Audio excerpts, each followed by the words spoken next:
kembali ref ini dengan sepenuh hati kita. Terima kasih Bapa. Terima kasih.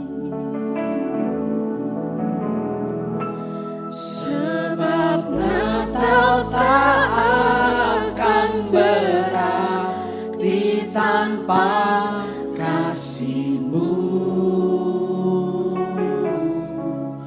Lahir di hatiku hanya bersama-Mu, Yesus, ku rasakan selalu. Indahnya Natal di hatiku. Sekali lagi dengan segenap hati kita. Sebab Natal tak akan berarti tanpa kasih-Mu. Katakan dengan segenap hati kita. Lahir di hatiku hanya bersama-Mu, Yesus, ku rasakan selalu.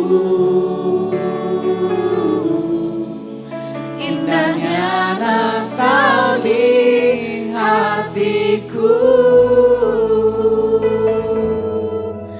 Indahnya Natal di hatiku. Indahnya Natal di hatiku. Mari berikan tepuk tangan yang meriah bagi Tuhan kita. Terima kasih Tuhan.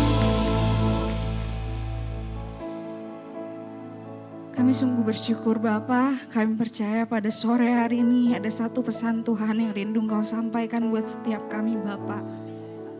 Kami percaya pada sore hari ini Tuhan yang akan berbicara kepada setiap kami melalui hamba-Mu Tuhan. Kau yang terlebih mengasihi anak-anak-Mu di tempat ini ya Bapa. Biarlah Engkau yang menjamah kehidupan setiap kami. Engkau yang memberitahukan kami Tuhan tentang hal-hal yang belum kami mengerti. Engkau yang memberitahukan kepada kami Tuhan betapa dalamnya kasih-Mu dalam kehidupan setiap kami.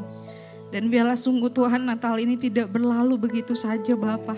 Tapi dari saat ini kami sungguh boleh merasakan, kami boleh menyadari apa yang jadi isi hati-Mu Tuhan untuk Natal tahun ini ya Bapa. Biarlah Tuhan yang berbicara pada sore hari ini berikan kami hati seorang hamba, telinga seorang murid. Sehingga kami boleh duduk diam seperti Maria dan mendengarkan firman Tuhan. Dan biarlah sungguh firman itu boleh tertanam dalam hati setiap kami Tuhan. Pada sore hari ini kami kembali diingatkan akan kasih-Mu yang begitu besar Tuhan. Natal bukan sekedar perayaan ya Bapa, tetapi kami boleh ingat di tahun ini Tuhan. Bahwa ada yang lebih penting daripada sekedar perayaannya Tuhan. Biarlah hati kami boleh terfokus sepenuhnya pada Engkau saja ya Bapa. Biarlah Tuhan yang pimpin pemberitaan firman ini dari awal sampai akhir. Roh Kudus yang berjaga di pintu bibir hamba-Mu. Biarlah hanya apa yang ingin Tuhan sampaikan kepada jemaat-Mu di tempat ini. Itu yang boleh keluar dari mulut hamba-Mu ya Bapa. Biarlah Tuhan pada saat kami mendengarkan firman Tuhan, hati kami juga boleh sepenuhnya fokus Tuhan. Karena kami tahu Tuhan Kau rindu menyampaikan apa yang jadi isi hati-Mu Tuhan. Terima kasih Bapa buat segala-galanya. Dan hanya di dalam nama Tuhan Yesus Kristus kami telah berdoa dan mengucap syukur. Mari kita yang percaya sama-sama katakan amin. Oke, shalom runners. Ya, silahkan boleh duduk ya. Oke, gak kerasa ya udah bulan Desember lagi ya runners ya. Siapa yang excited buat Natal? Siapa yang excited? Aduh bentar lagi Natal gitu ya. Oke. Nah,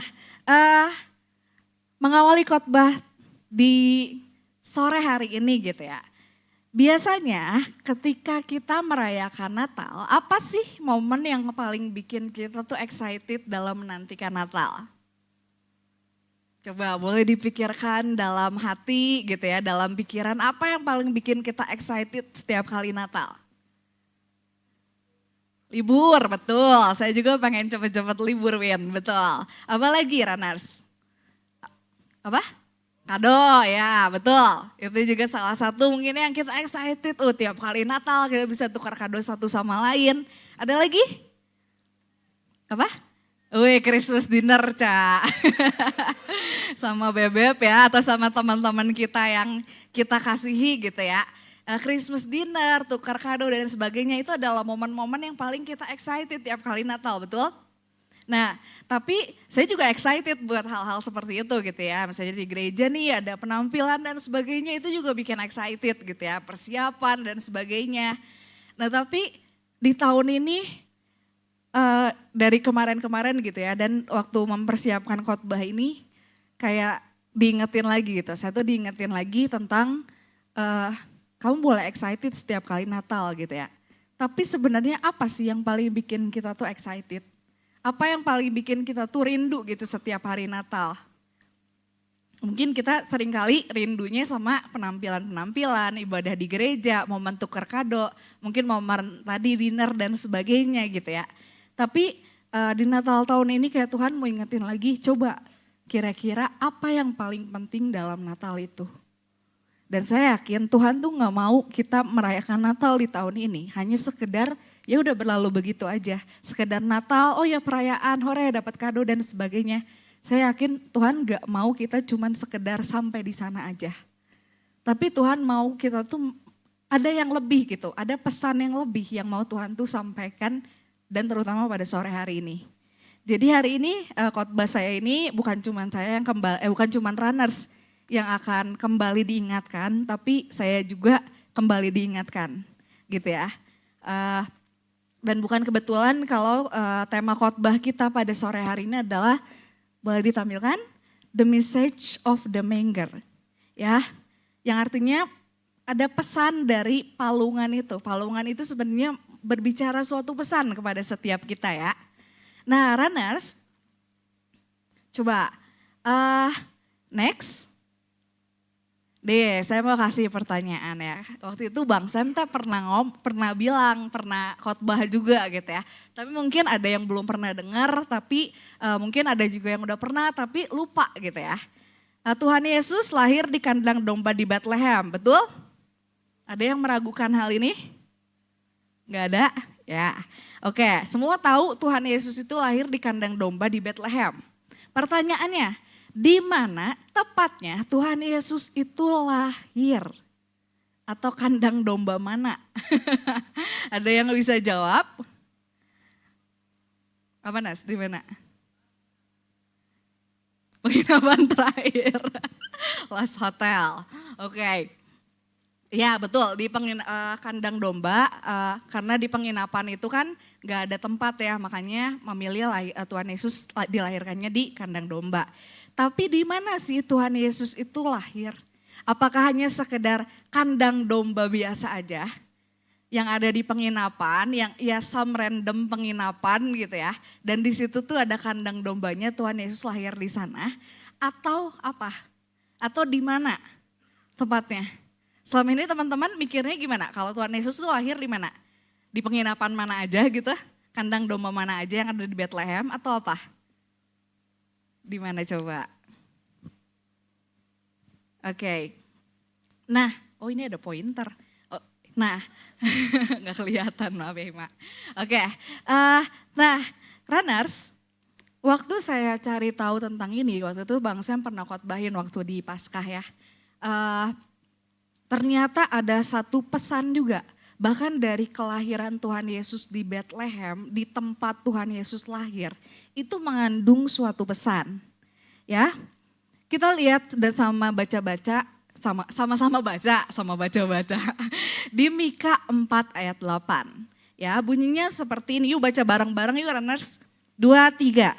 Dan engkau hai menara kawanan domba, hai bukit putri Sion, kepadamu akan datang dan akan kembali pemerintahan yang dahulu, kerajaan atas putri Yerusalem.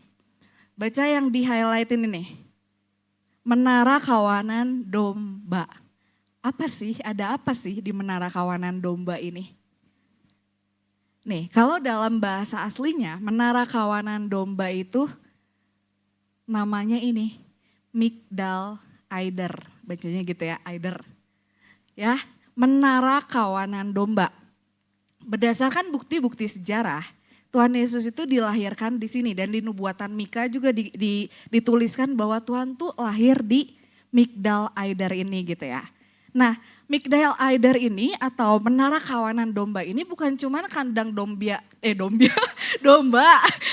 random gitu ya yang ada di Bethlehem gitu ya. Di penginapan mana lah terserah gitu ya. Pokoknya ada kandang itu Tuhan Yesus lahir di sana. Enggak. Tapi di Migdal Aider ini, Migdal Aider ini adalah suatu goa gitu ya atau menara kalau zaman dulu. Mungkin ini penampakannya ini setelah sekian lama ya, bukan yang aslinya. Nah, di sini itu adalah tempat khusus ya. Tuh kita bisa lihat tempat screening. Tahu screening? Jadi domba-domba kalau zaman dulu ya, domba-domba yang mau dipersembahin kepada Tuhan jadi persembahan yang kudus. Nah itu tuh di screeningnya atau dipilihnya tuh di Migdal Aider ini. Jadi itu tuh dalam pengawasan imam-imam besar juga di situ. Jadi Migdal Aider ini harus dipilih domba mana yang gak bercacat, yang gak bercela. Karena itu nanti akan dipersembahkan kepada Tuhan. Jadi di sini tuh benar-benar diawasi secara ketat. Gitu ya. Nah terus yang menarik lagi, domba harus gak bercacat dan bercela. Ya karena tadi ya mau dipersembahkan kepada Tuhan. Kemudian yang terakhir, domba yang baru lahir itu dibungkus oleh lampin. Kain lampin itu kain apa? Yang membungkus siapa? Bayi Yesus ya. Tapi domba yang baru lahir itu dibungkus sama lampin juga. Tujuannya supaya apa? Tujuannya supaya domba itu nggak lecet ya, jadi menjaga domba itu dari kebentur dan sebagainya. Makanya dibungkus dengan kain lampin. Makanya waktu saya menemukan fakta ini gitu ya, wow, ini nggak sembarang kandang domba, bukan sembarang kandang domba gitu ya. Tapi sungguh itu tuh benar-benar yang udah Tuhan persiapkan gitu ya sesuai dengan nubuatan. Kenapa harus di sana? Karena ini. Alasannya karena ini. Ya. Nah, teman-teman dari Migdal Aider ini gitu ya. Kita juga tahu kalau misalnya Tuhan Yesus memberikan hidupnya buat setiap kita, betul? Ya. Dan kenapa harus di kandang domba? Nanti kita akan temukan jawabannya ya. Pernah gak sih kepikiran gitu ya, kenapa Tuhan tuh dari sekian banyak tempat milihnya malah lahir di kandang domba? Waktu saya temukan fakta ini ya mungkin karena alasan ini. Karena Tuhan tuh selalu prepare matang-matang. Setiap detail rencananya itu gak ada yang namanya random, gak ada yang namanya udahlah di mana weh jadi gitu ya. Sama seperti hidup kita juga teman-teman, Tuhan tuh perhitungkan secara detail. Gak pernah ada yang ya udahlah di mana aja, ya udahlah terserah aja mau nanti gimana, enggak. Tuhan tuh udah prepare rencanakan matang-matang gitu ya. Nah sekarang kita masuk ke dalam palungannya. Tadi udah kita bahas sedikit tentang kandang domba, sekarang kita bahas tentang palungannya ya. Nah palungan, siapa yang sering dengar tentang kata palungan? Rata-rata pasti udah tahu ya. Ada yang nggak tahu palungan teh apa? Oke, kita tes. Apa itu palungan? Coba, katanya tahu. Apa palungan itu apa? Tempat makan. Siapa yang setuju palungan itu tempat makan? Tempat makan apa? Iyalah, tempat makan buat ternak ya. Bukan tempat minum. Tempat makan, tempat minum. Palungan itu adalah tempat makan, ya, tempat makan buat ternak. Nah, kira-kira kenapa sih harus di palungan? Kenapa nggak di atas jerami? Kenapa nggak di atas tanah atau apa gitu ya? Kenapa palungan ini jadi salah satu inti atau salah satu simbol yang penting dalam kelahiran Yesus? Tadi apa? Palungan itu apa? Tempat makan. Habis makan biasanya kita akan bukan gendut.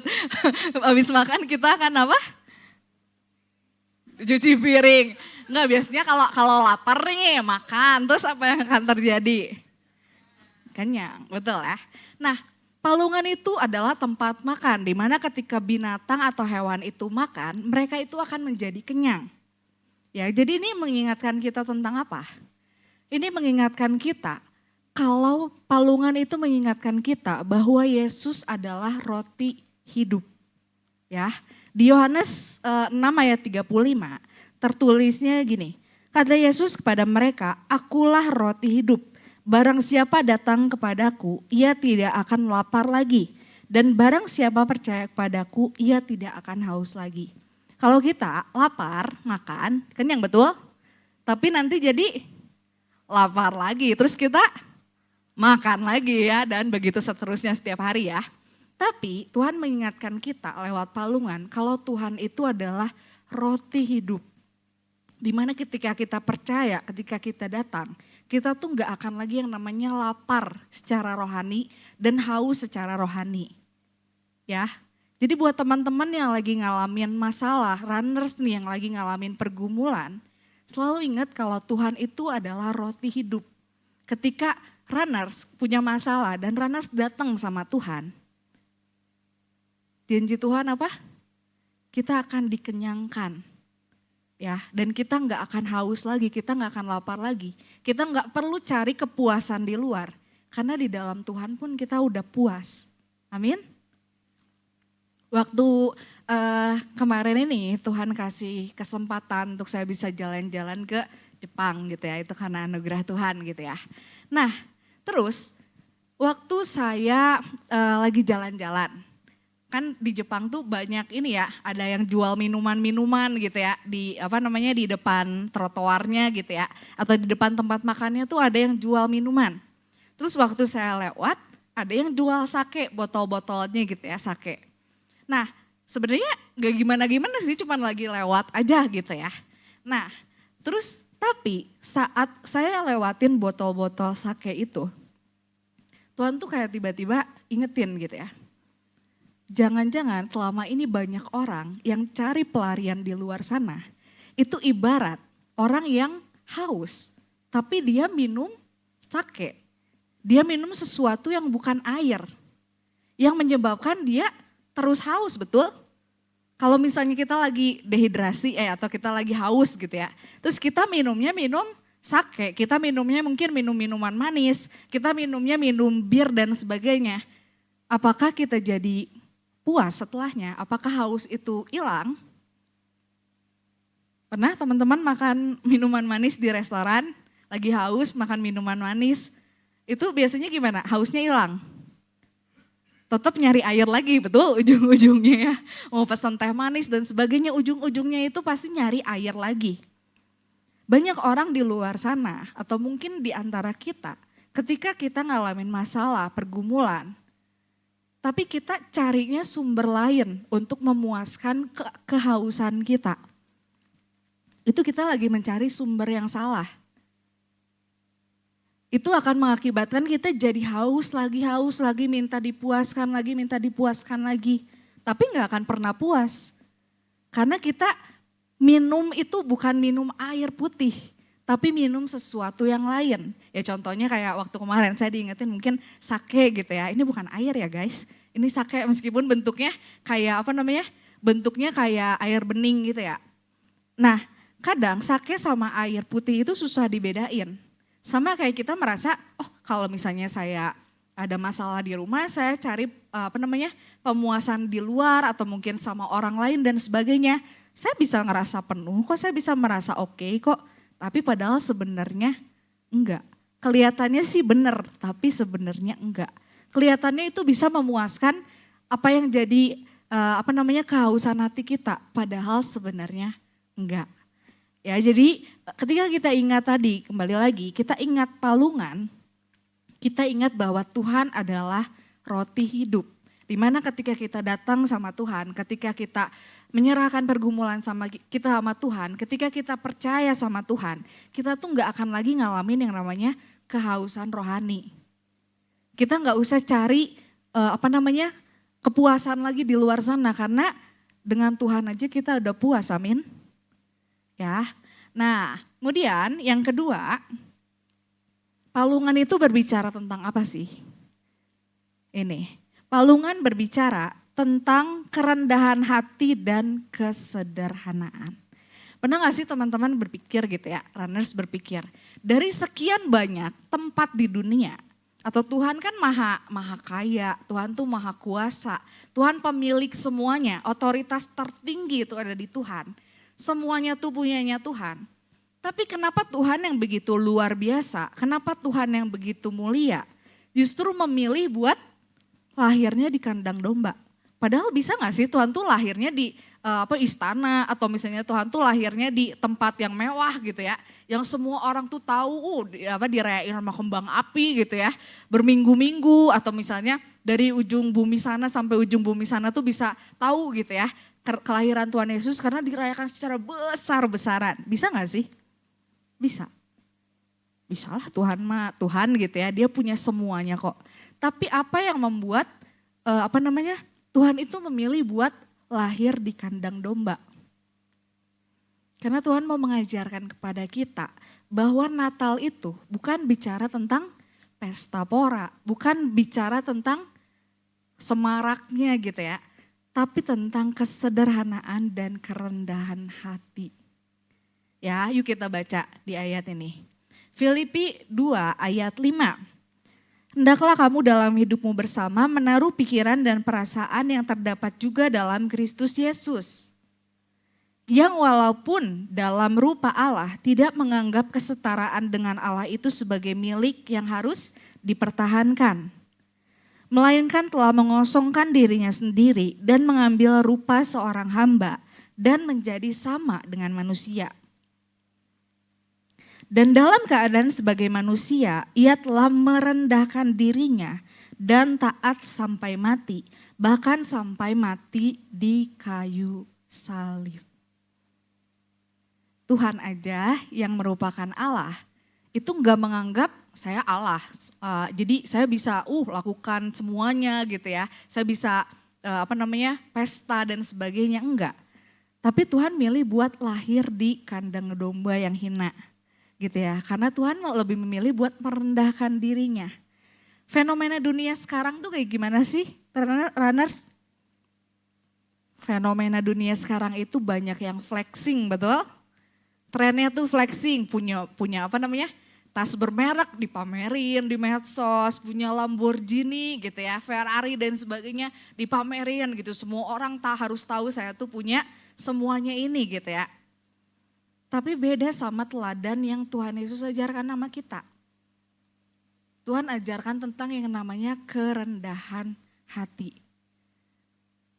Banyak orang yang merasa saya sukses, saya berhasil itu karena kemampuan saya sendiri gitu ya. Saya hebat karena ya memang saya mah hebat karena saya berjuang setiap hari, bekerja keras dan sebagainya. Tapi Tuhan mau ajarkan kepada kita tentang yang namanya kerendahan hati ini. Kerendahan hati itu bukan cuman bicara soal pamer gitu ya. Kesombongan itu bukan bicara soal pamer-pamer. Yang dia punya baru kamu orang sombong gitu ya. Kalau punya punya tas bermerek dia pamerin dan sebagainya. Lu mah sombong dan sebagainya. Bukan cuman bicara tentang itu.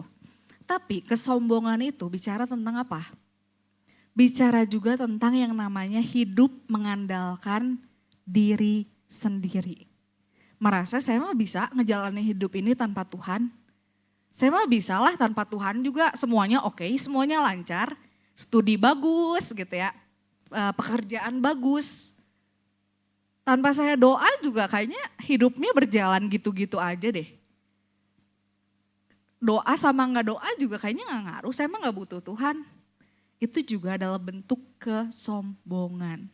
Atau berusaha mengerjakan sesuatu itu dengan cara kita sendiri, kita gak ngandelin Tuhan. Bisalah cuma gini doang mah bisa gitu ya. Bisalah buat apa sih kita harus doa dan segala macam gitu ya. Itu juga adalah bentuk kesombongan. merasa nggak perlu Tuhan, merasa bisa sendiri gitu ya. Itu juga adalah bentuk kesombongan. Natal tahun ini ketika kita lihat atau ketika kita ingat tentang palungan, yuk kita sama-sama ingat tentang yang namanya kerendahan hati. Tuhan pilih lahir di kandang domba, bukan pesta 7 hari 7 malam gitu ya. Karena apa? Karena Tuhan tuh lebih memilih buat mentaati kehendak Bapa itu lebih penting dibandingkan kemewahan duniawi. Melakukan kehendak Bapa itu lebih penting dibandingkan punya kekayaan, punya kehormatan, punya kedudukan. Itu semua lebih penting dibandingkan segala hal yang lain. Tuhan bisa loh, tapi Tuhan tetap pilih buat lahir di kandang domba sesuai yang telah dinubuatkan.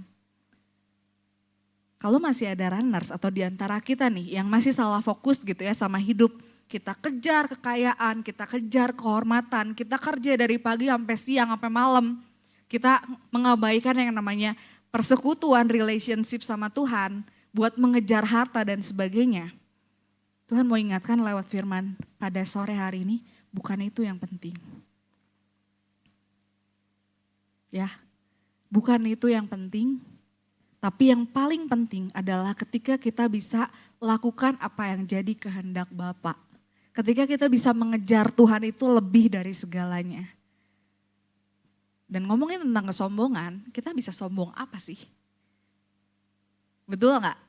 Kalau kita punya banyak uang, kalau kita punya kepintaran, kita punya kedudukan, kehormatan, itu siapa yang kasih sebenarnya? Tuhan kan? Kita mau sombong apa sih? Kalau Tuhan gak kasih mah kita gak akan punya semuanya itu, betul? Ya, jadi nanti nih di dalam budaya yang suka flexing ini nih runners.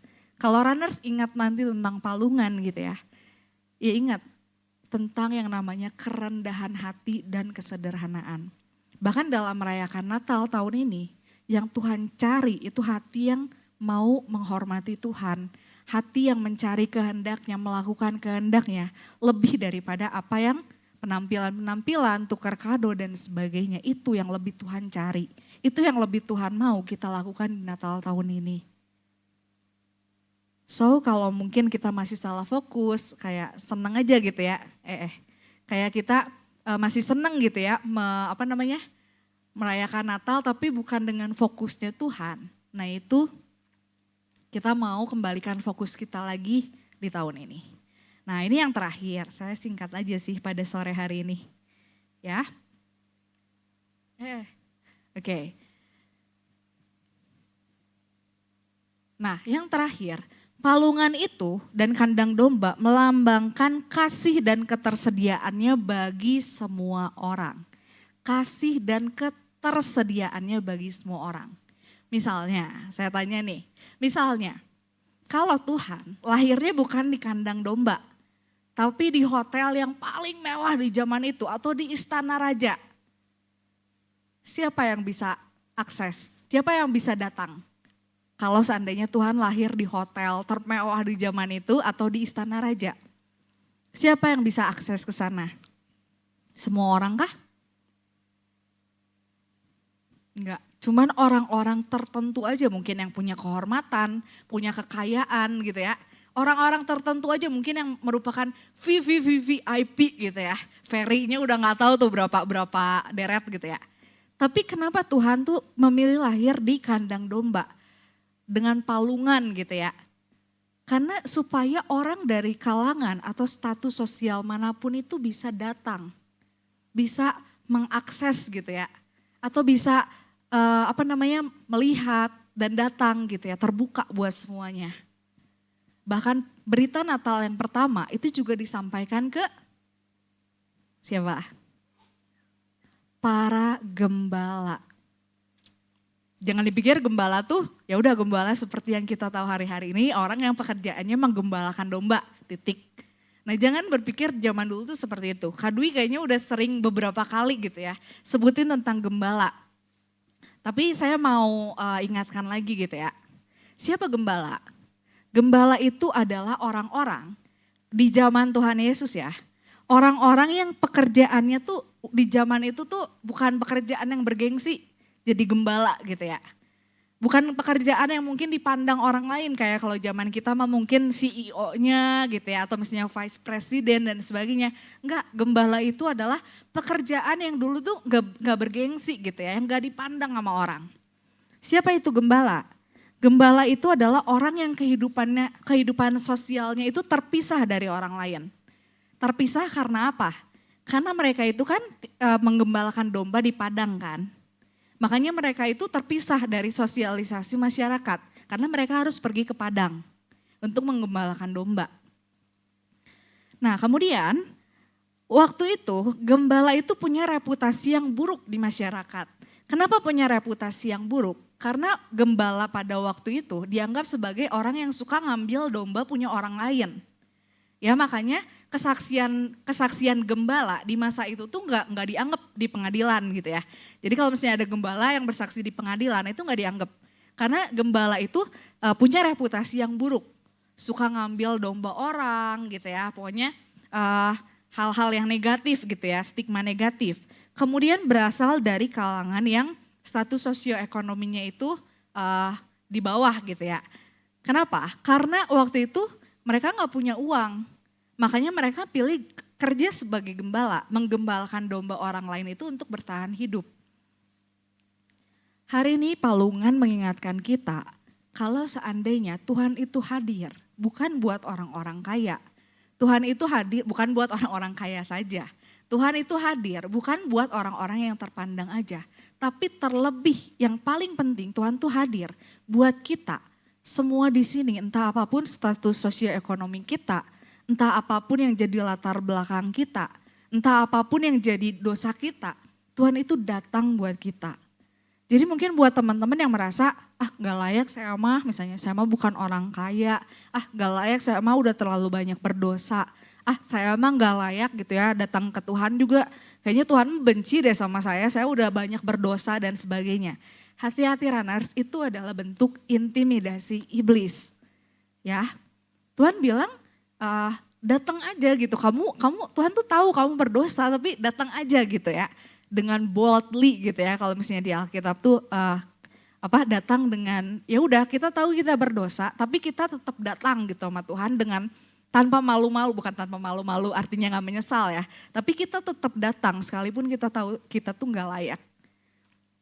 Tuhan hadir pada sore hari ini, Tuhan tuh hadir buat setiap kita. Entah apapun yang jadi problem, entah apapun yang jadi dosa kita. Tuhan hari ini mengingatkan, Tuhan tuh hadir buat setiap kita.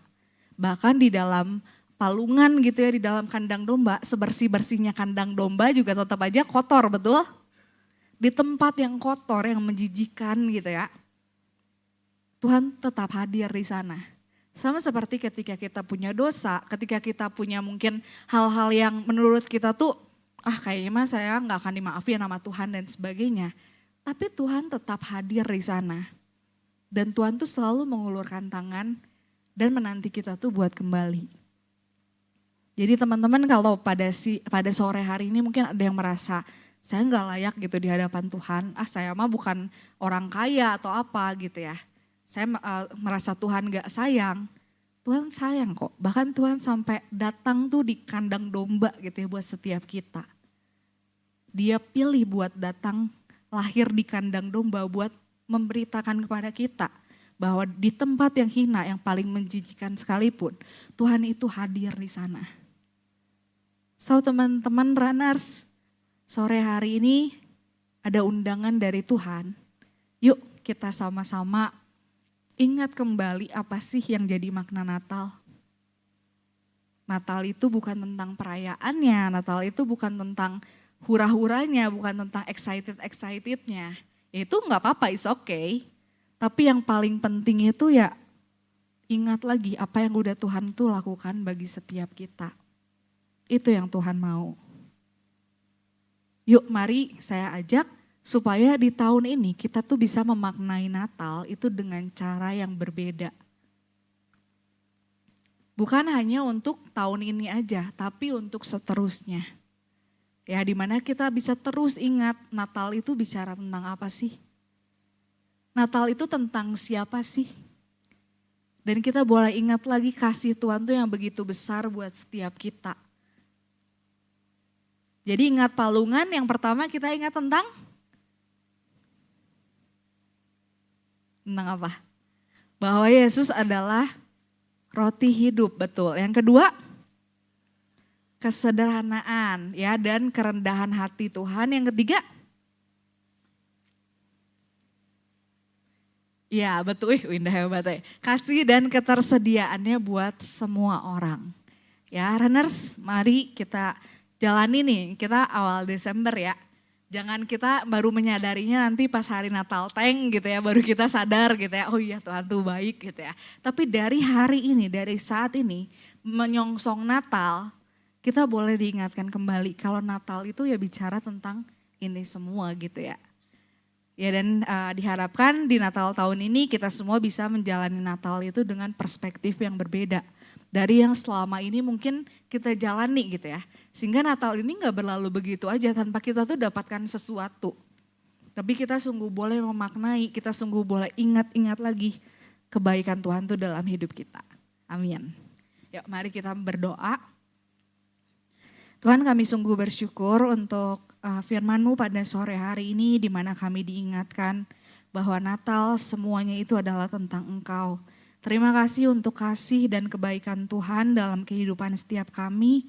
Terima kasih untuk kebaikan-Mu Bapa, kalau Engkau rela hadir di dunia ini, di palungan dan juga kandang yang hina Tuhan, untuk memberitakan kepada kami tentang ketersediaan Engkau bagi setiap kami, tentang kasih-Mu ya Bapa buat setiap kami, tentang kerendahan hati, tentang kesederhanaan Tuhan, dan juga bahwa Engkau adalah roti hidup, di mana ketika kami datang sama Engkau, kami gak akan merasa haus lagi, kami gak akan merasa lapar lagi, sebab Engkau adalah satu-satunya yang kami butuhkan. Terima kasih Bapak, berdoa untuk runners di tempat ini, siapapun yang hadir pada sore hari ini, juga mungkin untuk runners yang tidak bisa hadir, biarlah Tuhan yang menjamah, Tuhan yang menjangkau, dan biarlah Tuhan di tahun ini kami semua boleh menjalani Natal dengan cara yang berbeda, dengan sudut pandang yang berbeda.